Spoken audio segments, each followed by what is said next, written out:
ഞാനിപ്പം നിൽക്കുന്നത് വയനാട് ചുരത്തിന്റെ മുകളിലാണ്. ഏകദേശം 1 മണിക്കൂറിന്റെ അടുത്തായി ഇവിടെ ഒരേ നിപ്പ്, അങ്ങോട്ടും ഇല്ല ഇങ്ങോട്ടും ഇല്ല എന്നുള്ള അവസ്ഥയിൽ നിൽക്കുന്നു. അപ്പൊ എന്താന്ന് അറിയാൻ വേണ്ടിയിട്ട് ഓരോരുത്തർ ഇറങ്ങി നടന്നു നോക്കാണ്. അപ്പൊ തിരിച്ച് ഇങ്ങോട്ട് പോകുന്ന വണ്ടിക്കാരോട് ചോദിക്കുന്ന സമയത്ത് അവിടെ അടുത്ത വളവിൽ ഒരു ലോറി കുടുങ്ങിക്ക് എന്തോ കുടുങ്ങിയതാണ്. അപ്പൊ വയനാട് ചുരത്തിൽ കൂടി വരാൻ വിചാരിച്ച ആരെങ്കിലും ഈ വീഡിയോ കാണുകയാണെങ്കിൽ പൊന്നാര മക്കളെ, വയനാട് ചുരത്തിൽ കൂടി കയറി പോരണ്ട, കുറ്റ്യാടി ചുരം വഴി ഇറങ്ങിക്കോളി. ഇന്നലെ തൊട്ടിട്ട് വയനാട് ചുരം ബ്ലോക്കായി കിടക്കുകയാണ്.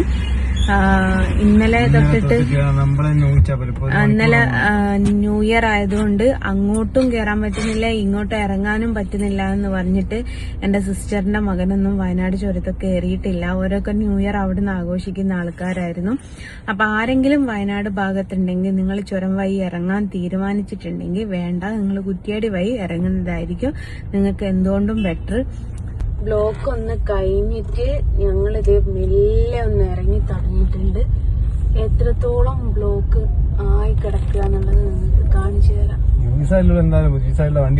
ഈ സൈഡിലാട്ടോ, റൈറ്റ് സൈഡിലാണ് വണ്ടി കുടുങ്ങിയത്.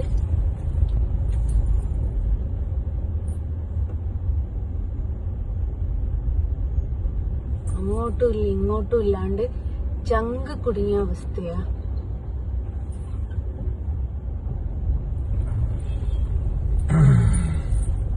അതിലൂടെ പോയാല് ഞാൻ 10 കിലോമീറ്റർ കൂടിയാലും വേണ്ടിയാണ് നമുക്ക് നോക്കാം. രണ്ട് സൈഡിലുള്ള ബ്ലോക്ക് കണ്ടോ. അതുകൊണ്ട് ഇത് ഡേറ്റ് വരുന്നത് 1-ാം തീയതി ആട്ടോ, ജനുവരി 1-ാം തീയതിയാണ്. അപ്പൊ ഇന്ന് നിങ്ങൾ ചുരത്ത് കയറിയിട്ട് വയനാട്ടിൽ കയറി ആരെങ്കിലും തിരിച്ചിറങ്ങാൻ വിചാരിക്കുന്നുണ്ടെങ്കിൽ വയനാട് ചുരം മാറ്റി കുറ്റ്യാടി ചുരം വഴി ഇറങ്ങുന്നതായിരിക്കും നിങ്ങൾക്ക് എന്തുകൊണ്ടും ബെറ്റർ. 1 മിനിറ്റ് കൊണ്ട് നിങ്ങൾ കവർ ചെയ്ത ഇത്രയും വാഹനങ്ങൾ നിങ്ങൾ കണ്ടില്ലേ. അപ്പൊ അങ്ങ് അവിടം വരെ ഉണ്ട്. വീഡിയോ ലെങ്ത് ആവുന്നതുകൊണ്ട് ഞാൻ കട്ടാക്കുന്നത്.